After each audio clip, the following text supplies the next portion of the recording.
We'll just take questions for Coach Boehner. Brian, you go first. Matt, Tom Izzo was in here before, basically saying everything about Purdue that a lot of people usually say about Michigan State. Just what does it say about your team that it was able to kind of flip the script on them from like a toughness perspective, things like that? Right. Well, I think, anytime you have a team that, has been a staple in your league and had the success that they have, you're not going to beat them your way. You're just not. You got to beat them at their game, and you got to be tougher than them. The place where they separate themselves, in my opinion, is just how smart they are and how intelligent they are. I think that probably starts with Winston. He's just such a good player and has such a good pulse on the game that he can, run the show.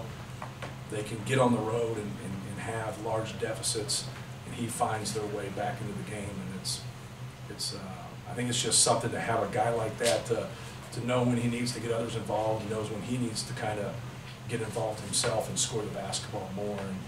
But you have to be able to, to rebound against them. And I thought we had some pretty good efforts against them, especially in the first half at their place, but we couldn't get a rebound. So McQuaid gets 3, offensive rebound kickouts, and it just really changes the game. And I just thought they were tougher than we were at their place. I thought they were quicker to the ball than we were at their place. And today I thought we did a better job in those areas.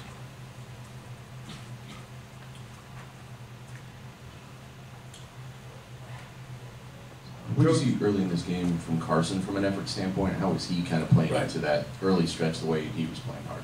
Right. Well, he obviously our bench was great in the first half, being 9 for 10 from 3 guys. Just getting some other people involved.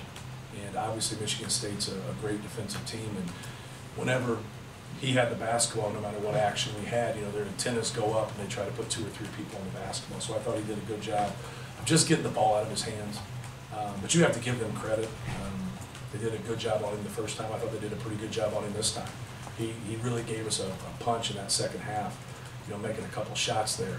But Michigan State's a really good defensive team, and Matt McQuaid, once again, did a good job on him. So, but I thought his ability just to get the ball out of his hands a couple times when they gave him a lot of attention really helped us move the basketball in rotations and get a good look. Coach, obviously this was a big conference win.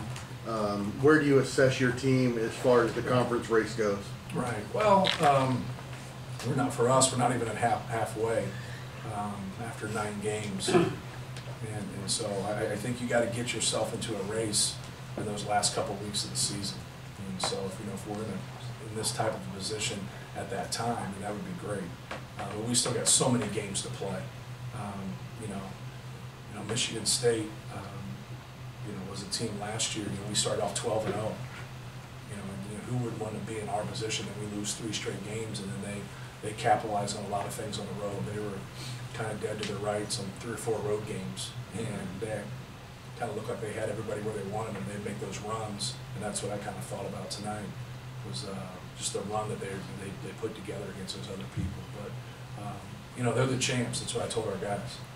So they're the Big Ten champs, and until somebody proves otherwise, from a consistency standpoint, they got a great chance to win it again. So for us, just trying to get better. You got to understand, like from a non-conference standpoint, we played a good non-conference schedule, a really good one, but we had some losses.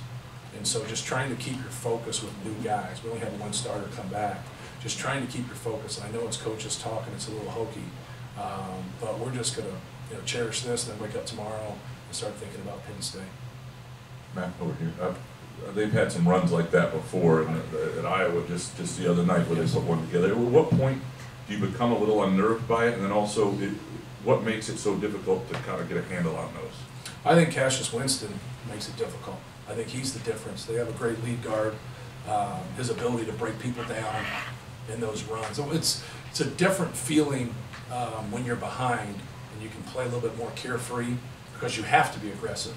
Instead of trying to kind of be systematic and run your stuff and execute, and now it's like, hey, let's get stops, let's dominate the glass, let's get in the open court, and then make them pay. And then when you run your stuff, now you really want to be able to execute when you do that. So I think he's the difference in those runs. If you go back and look at their road record his freshman year, and they had good players. It was just okay. But then you go look at their road record last year, and it was great. You know, I think they really learned as freshmen. It's the one thing about playing those freshmen right away. You know, you learn a lot. You learn hard lessons, but now everybody else has got to pay when you have a special one like Winston. So it's almost become kind of consistent for them on the road. Unless they can just come and just knock people out right away, they kind of get down 6 or get down 20, and they have you right where they want you. And so yeah, you're nervous the whole damn time. To be honest with you, I was nervous until 30 seconds. So they're just, you know, they're a good team. The way the game was trending when Joe made those free throws, can you just kind of put that in context, especially if the undercurrent, if that's what Michigan State wanted, that they put him there intentionally? Yeah, it was very surreal to our Belmont game. It's exactly what Belmont did. So we've had 2 people now foul him intentionally when it hasn't been kind of the foul game. So it's at 2 or 3 possessions, and it's at 3 minutes, and they foul him. And then he made his free throws against Belmont, and then he made his free throws tonight. So just happy for him more than anything. Because you know if he misses a couple front ends there, you know, you're in a different position and you have a different feeling. Coach, we can throw all the stats tonight. Was the 7 offensive rebounds advantage tonight? Was that kind of the key stat? And, right. And 2, you guys haven't lost since you lost to Michigan State at Breslin Center. What's fueled that run? Yeah. Outside of the Ohio State game, we haven't turned the basketball over. Once again, we had fewer than 10 rebounds. To go to your offensive rebounds, we're a poor defensive rebounding team, and we're a great offensive rebound team. Why, I don't know. Because we really work on defensive rebounding, and offensive rebounding, you're in the same drill, so you're working on both teams. But I'm a big believer. I've always felt this about Bo Ryan. I've thought about Thad Matta, and I think about it about Tom Izzo. All those guys I've learned a lot from. Not to say I haven't learned from other people, because I have. But I'm convinced of it. You know, if you want to beat somebody that is that good, you got to beat them at their own game. And I told him, I said, just like we got to keep them off the offensive glass, we got to flip it on them and get to the offensive glass. And if we can't do that and steal some possessions, then we're really going to have to shoot the ball well. So today we didn't shoot the ball as well. We had a couple guys not, have high percentages. But since we, got into that effort category and got those rebounds, it ended up being the difference. How much has this team changed and developed when you can lead by 18 points at halftime, Michigan State, and have 1 basket from Carson? Yeah. Well, just our effort. I thought our execution was better. Effort and execution in that first half. We had a handful of layups in the first half that we missed. So, we just continue to grow, and our roles are getting defined. Guys aren't trying to do too much. And I think that's important as your year goes on. Everybody's got to keep getting better in terms of playing hard and just, staying within themselves and staying in their role. We've just done a much better job in those areas in the past month. Matt, we've asked you and Carson a lot of questions about how he can be a better facilitator in his offense. How do you see Ryan Klein doing some of those same things?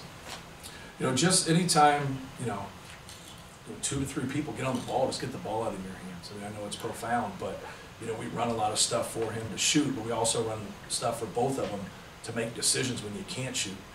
Running something for somebody and taking a tough shot or a contested shot, just trying to work at them at speed cutting and using their shot fake and moving the basketball and penetrating the pitch. And just, making those decisions and trying to break those things down for them.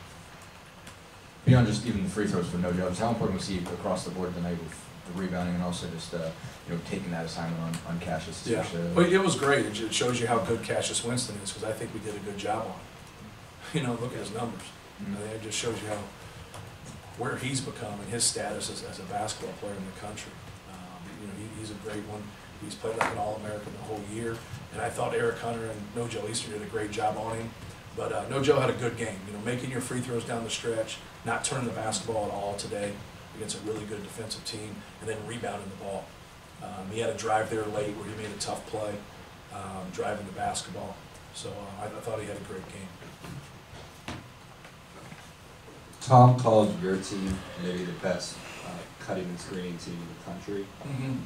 What's your reaction to that, and what factor do you think sort of those sort of fundamental things played, particularly the first time? I would say today we cut hard, and we've gotten better at it, but we've still had some lulls where we just want the ball instead of cutting really hard to get the ball in a better position. Because you want help, you want more than one person on the basketball, and then you want to move it. You know, the one thing as a coach you want to stay out of is rotations. So it's what we sell out to with Big Nick. We know how good he is, so we double him. But then if they can get that, if we don't have a good double and they move the ball, then we're in rotation, you're going to get behind. So we work a lot on those cuts. And then when people take it away, trying to make a second cut and a third cut, and don't let physical play get you to stop moving. And it helps when Carson Edwards is as fast as he is too. That piece really helps. I don't think people realize, you know, sometimes when he's moving and setting his cuts up and having that discipline, how hard he is to really contain. Coach Izzo also credited your bench and your freshmen for getting the big lead in the first half. Yes. How much has that development from the freshmen and the bench been to this run that you've had? Well, it's been huge. I thought Matt Harms had a really good game. He plays better coming off the bench. He likes it. Aaron Wheeler's 3 threes were huge. And then Eric Hunter's really gotten comfortable here the past couple of weeks and played well on both offense and defense. But those guys going 9 for 10 put us in that position. Anything else? All right, thanks. Thank you guys.